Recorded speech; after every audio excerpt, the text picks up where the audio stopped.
খালেদা জিয়ার সালাম নিন, তারেক রহমানের সালাম নিন, দুলু ভাইয়ের সালাম নিন, আজিজ ভাইয়ের সালাম নিন। এ প্রতীক আছে প্রতীক হাজার মুখে বল শুনে শুনে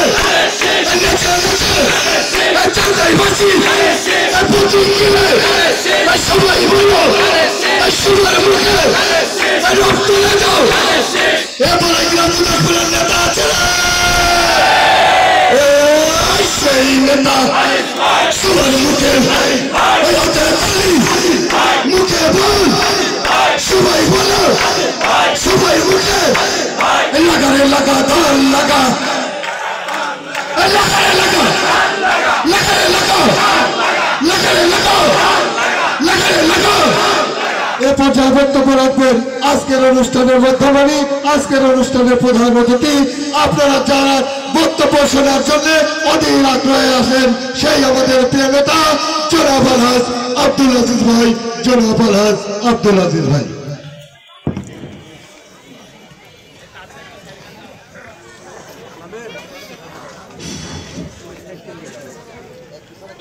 কি প্রিয় নেতৃবর্গ ভালো আছেন? আমার কথা বলতেও কষ্ট হবে, আপনাদের শুনতেও কষ্ট হবে, এটা ভালো। হ্যালো হ্যালো হ্যালো হ্যালো, সমস্যা নেই। আচ্ছা ঠিক আছে ভাই, এই পাশে যান তো, আপনি এই পাশে যান, ওই পাশে।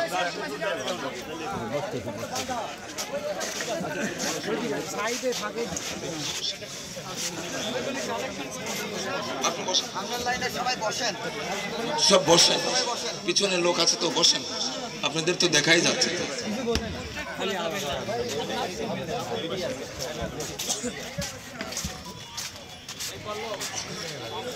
আপনাদের প্রদেয় কথা আপনারা রেখেছেন, তবে কিছু কিছু মানুষ মনে হয় ব্যস্ততার কারণে চলে গেছে, তাই না? সেটা সংখ্যায় অপ্রতুল। শুভ সন্ধ্যা, শুভ সন্ধ্যা। কর্মব্যস্ততা অপেক্ষা করে বিকাল ত্বক থেকে অত্যতক পর্যন্ত ত্বক পর্যন্ত কি হলো?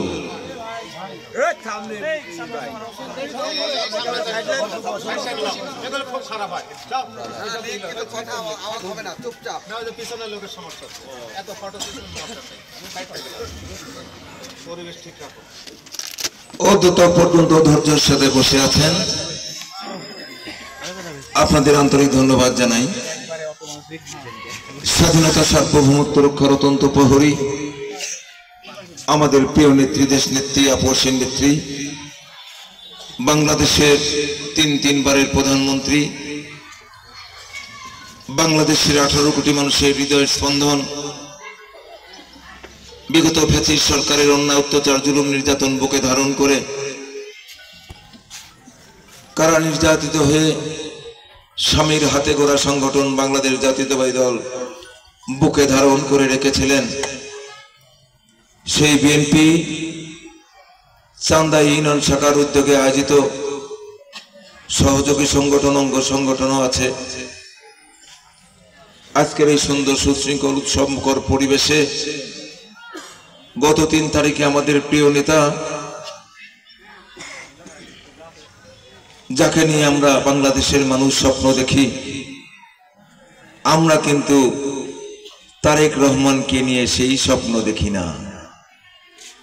যে স্বপ্ন মানুষ ঘুমিয়ে ঘুমিয়ে দেখে, আমরা তারেক রহমানকে নিয়ে সেই স্বপ্ন দেখি যে স্বপ্ন পূরণের প্রত্যাশায় মানুষকে ঘুমোতেই দেয় না। সেই প্রিয় নেতা আওয়ামী লীগের অন্যায় অত্যাচার বুকে ধারণ করে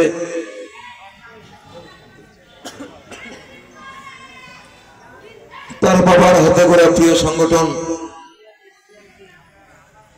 যে সংগঠনের নেতা কর্মীর সংখ্যা হাজার হাজার নয়, লক্ষ লক্ষ নয়, কোটি কোটি কোটি কোটি নেতা কর্মী বাংলাদেশে রেখে এখন তক পর্যন্ত প্রবাসী জীবন যাপন করছে। আমাদের তারুণ্যের অহংকার, আমরা মনে করি উনি হবেন আগামী দিনের রাষ্ট্রনায়ক। কি কথা ঠিক না বেঠে? সেই প্রিয় নেতা গত 3 তারিখে 237 জন আসন, 237 জন পদপ্রার্থী,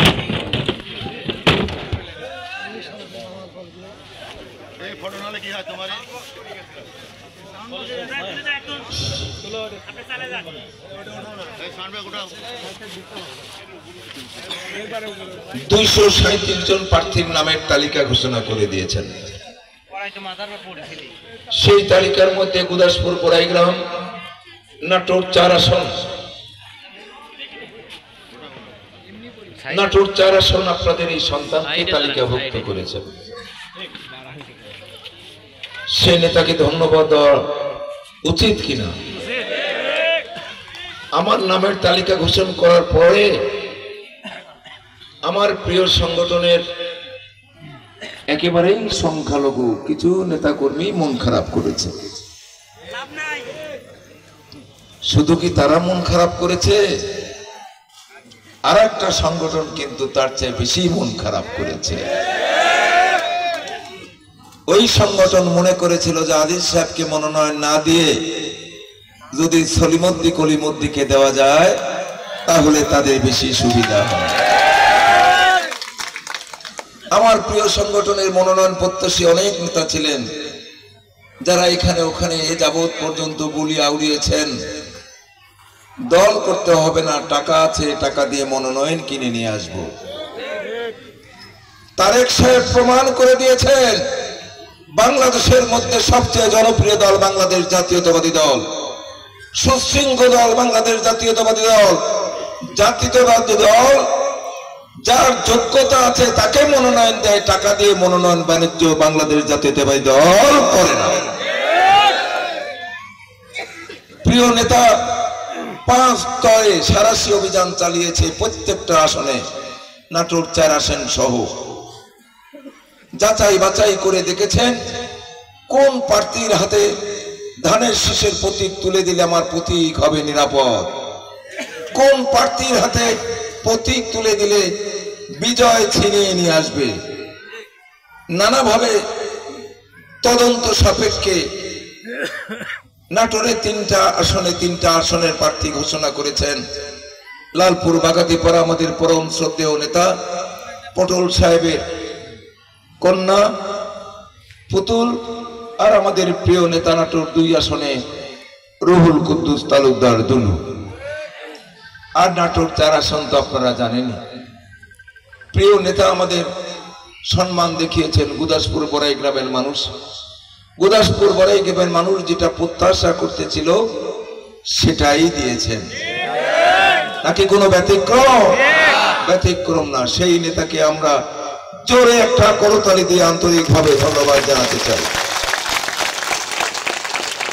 আন্তরিকভাবে ধন্যবাদ জানাতে চাই। প্রিয় বন্ধুরা, আমার প্রিয় নেত্রীকে, আমাদের প্রিয় নেত্রীকে, শেখ হাসিনাকে বললো আপনি দেশে থাকবেন না দেশ ছেড়ে পালিয়ে যাবেন। কি হাসিনা বললো কি দেশে থাকবো? হাসিনা বললো তাড়াতাড়ি পালিয়ে যাব, তাড়াতাড়ি ব্যবস্থা করেন। বাবার হাতে গড়া সংগঠন, যে সংগঠনের নেতা কর্মী কিন্তু বিএনপির চেয়ে কোনো অংশেই কম নয়। বাংলাদেশের মধ্যে সর্ববৃহৎ 2টি দল, বাংলাদেশ জাতীয়তাবাদী দল আর বাংলাদেশ আওয়ামী লীগ।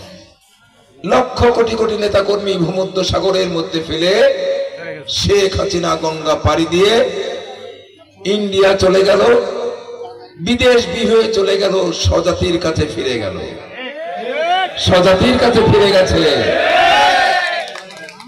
আর আমাদের নেত্রীকে ঠিক এই পরিভাষাই বলা হয়েছিল, আপনাকে কারামুক্ত করে দেওয়া হবে, আপনার বিরুদ্ধে যত মামলা আছে সমস্ত মামলার থেকে আপনাকে অব্যাহতি দেওয়া হবে, আপনি সুচিকিৎসা পেতে পারেন, আপনার রাজনীতির থেকে অব্যাহতি নিতে হবে, আপনার জ্যেষ্ঠ সন্তান লন্ডনে বসবাস করে, আপনি ওখানে চলে যান।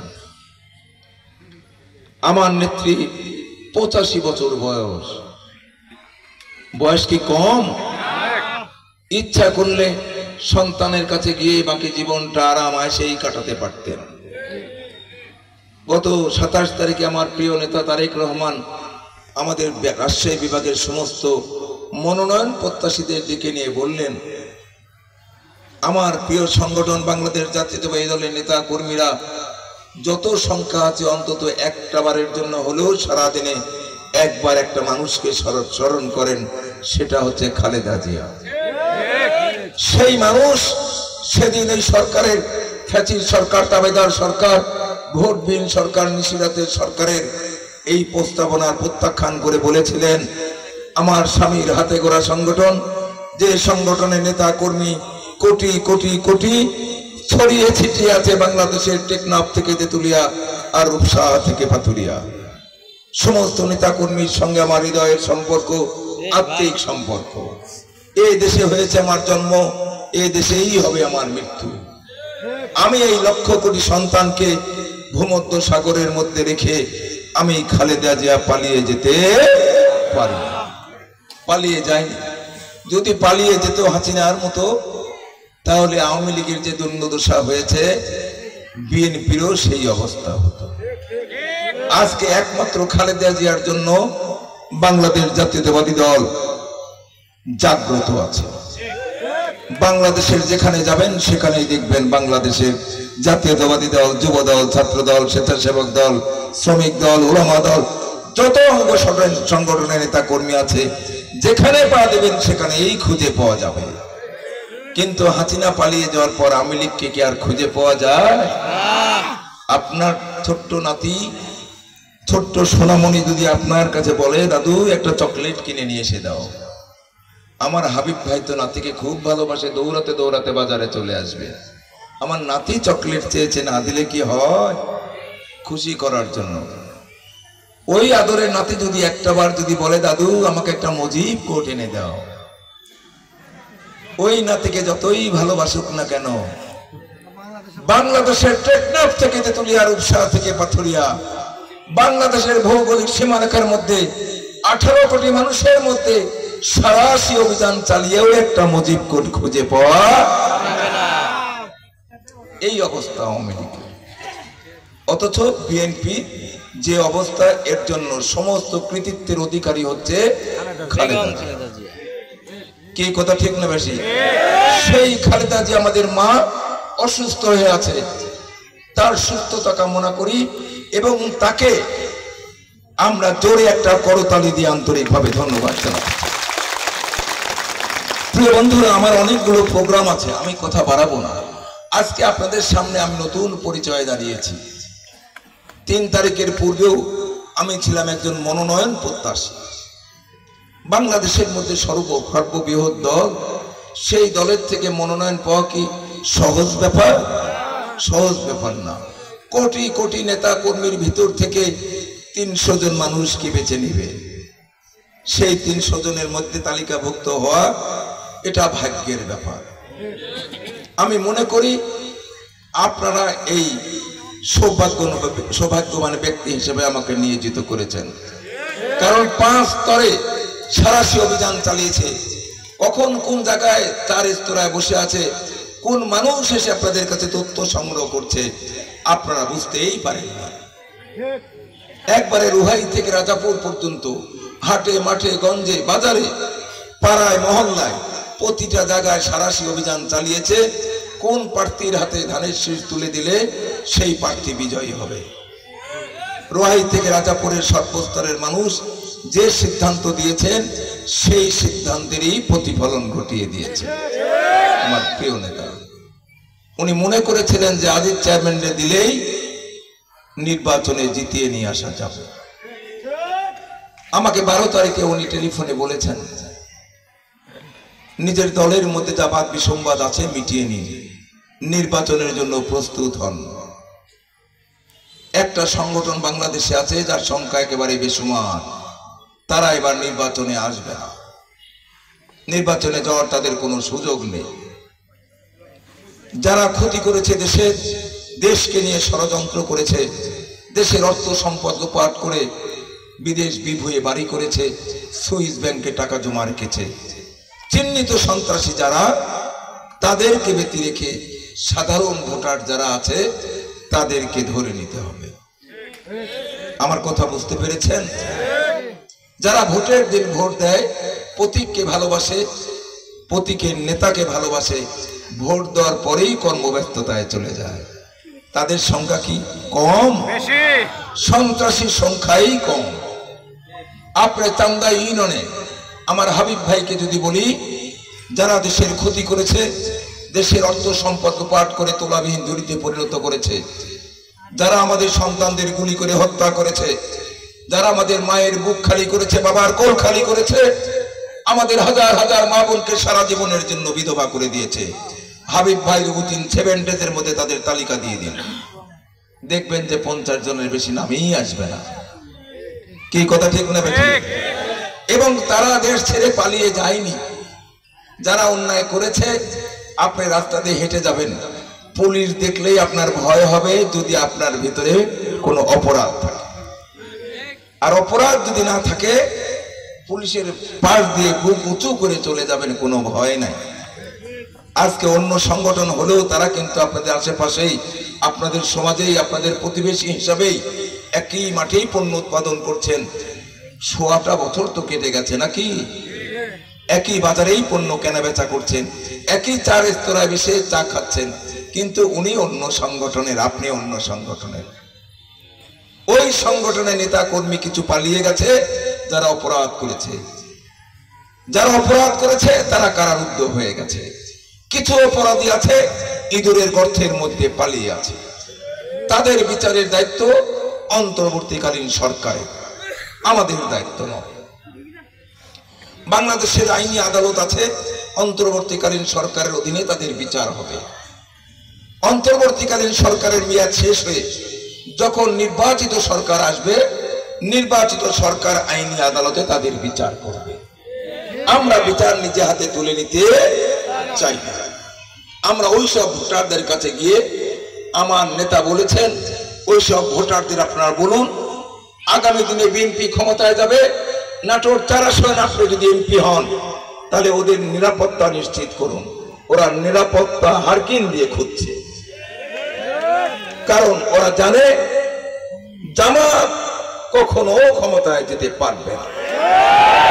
সুষ্ঠু নিরপেক্ষ নির্বাচন যদি হয়, 10 থেকে 20-এর বেশি আসন তারা পাবে না।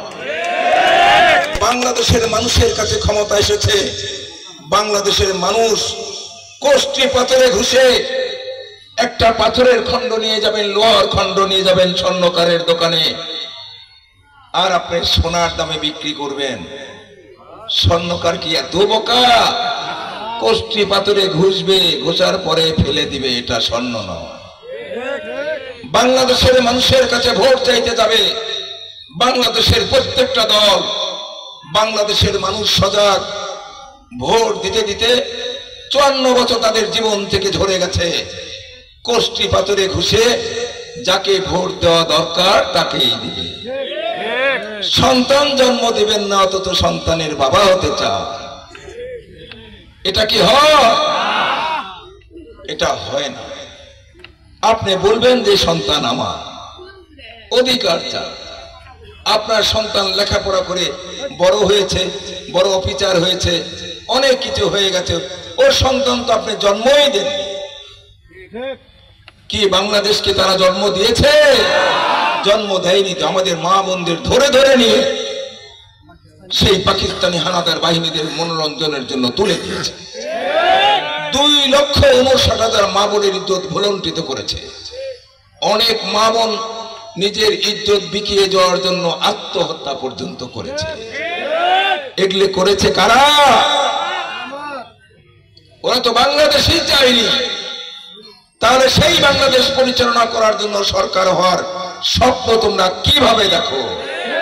বাংলাদেশের মানুষ কি তা মেনে নিবে? মেনে নিবে না। সন্তানের বাবা হতে গেলে সন্তান জন্ম দিতে হয়।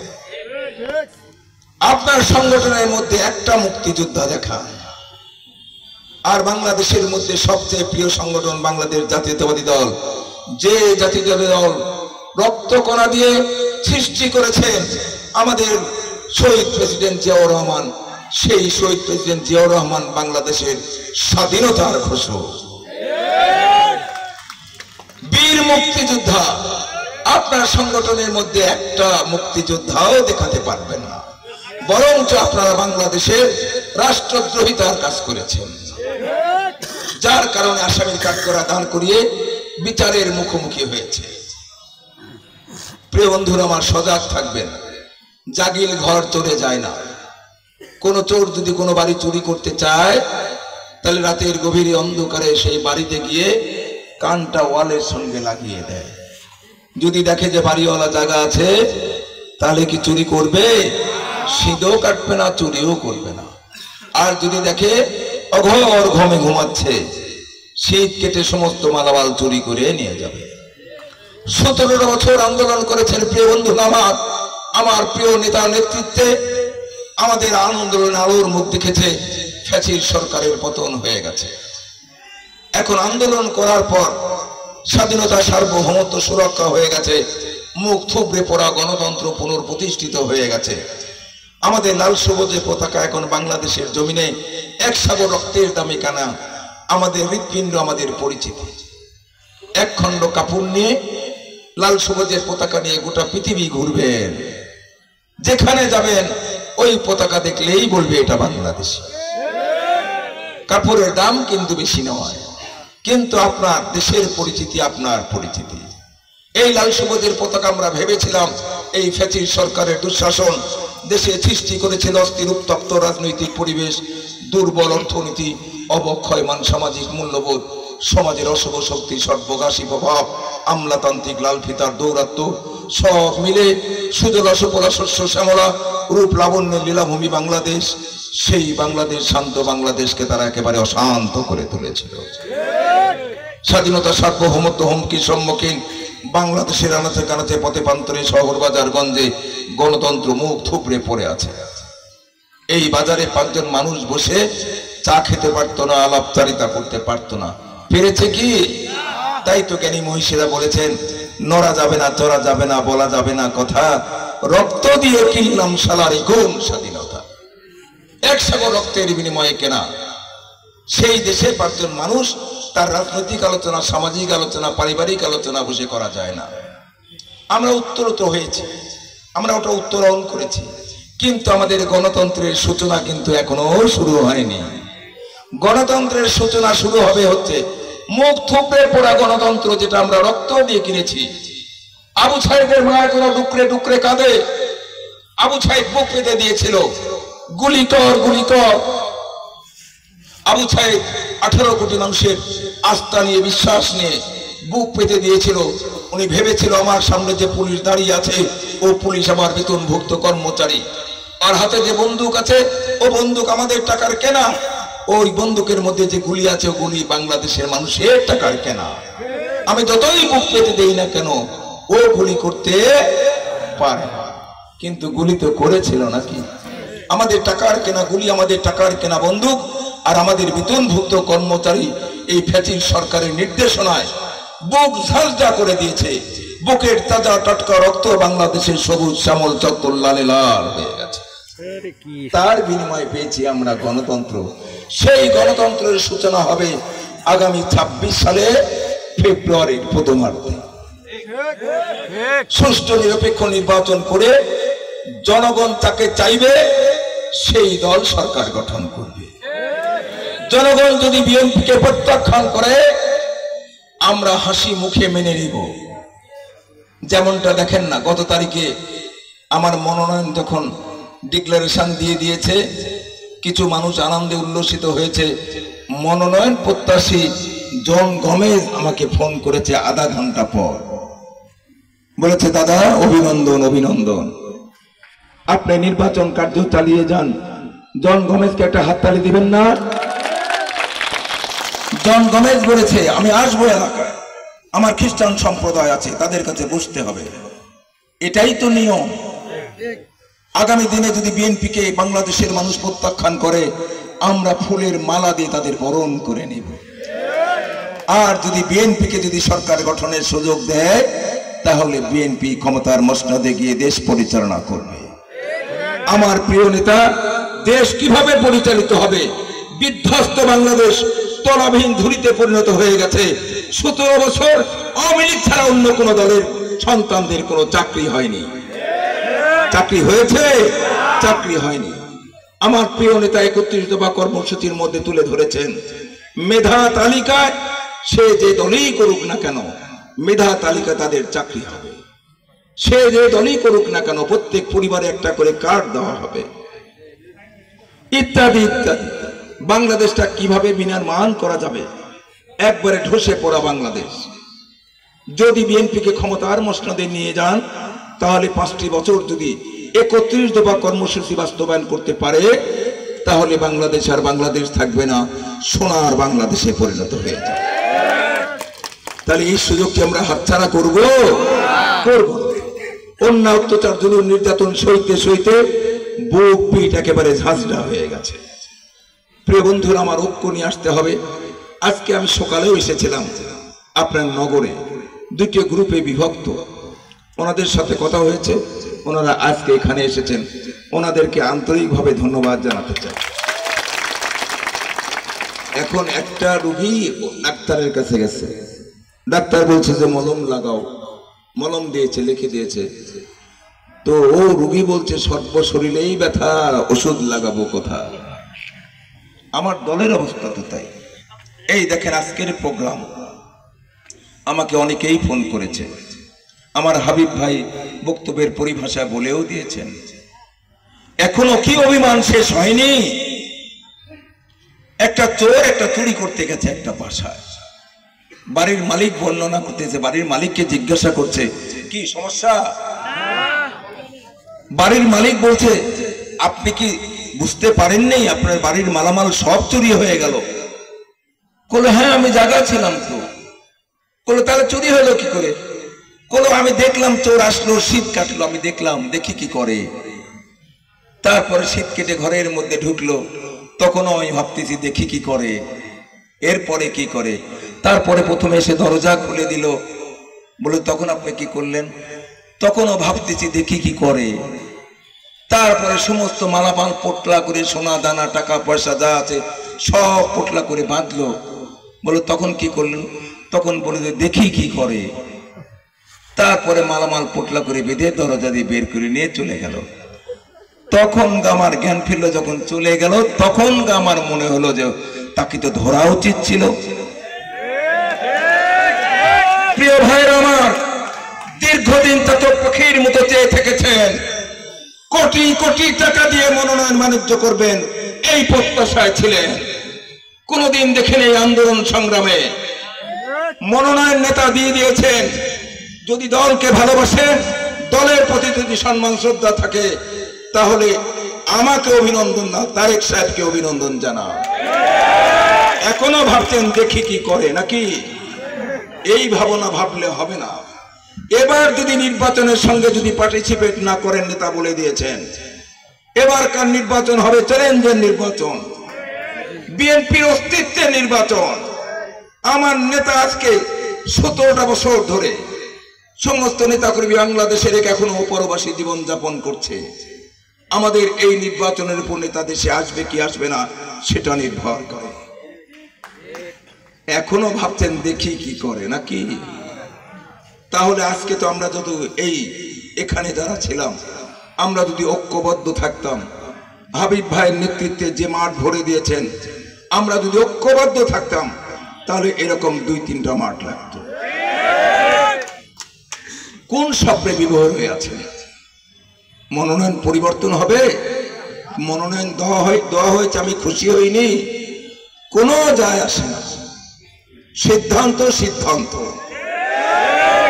আমি আপনাদের উদাত্ত আহ্বান জানাবো, যারা এখনো বিপদগামী আছেন, দয়া করে নেতার নির্দেশ মানুন। আর না যদি মানেন, দয়া করে এই পরিবার থেকে বের হয়ে যান। এই পরিবারে রাখা হবে না। যারা দলের সঙ্গে গাদ্দারি করবে,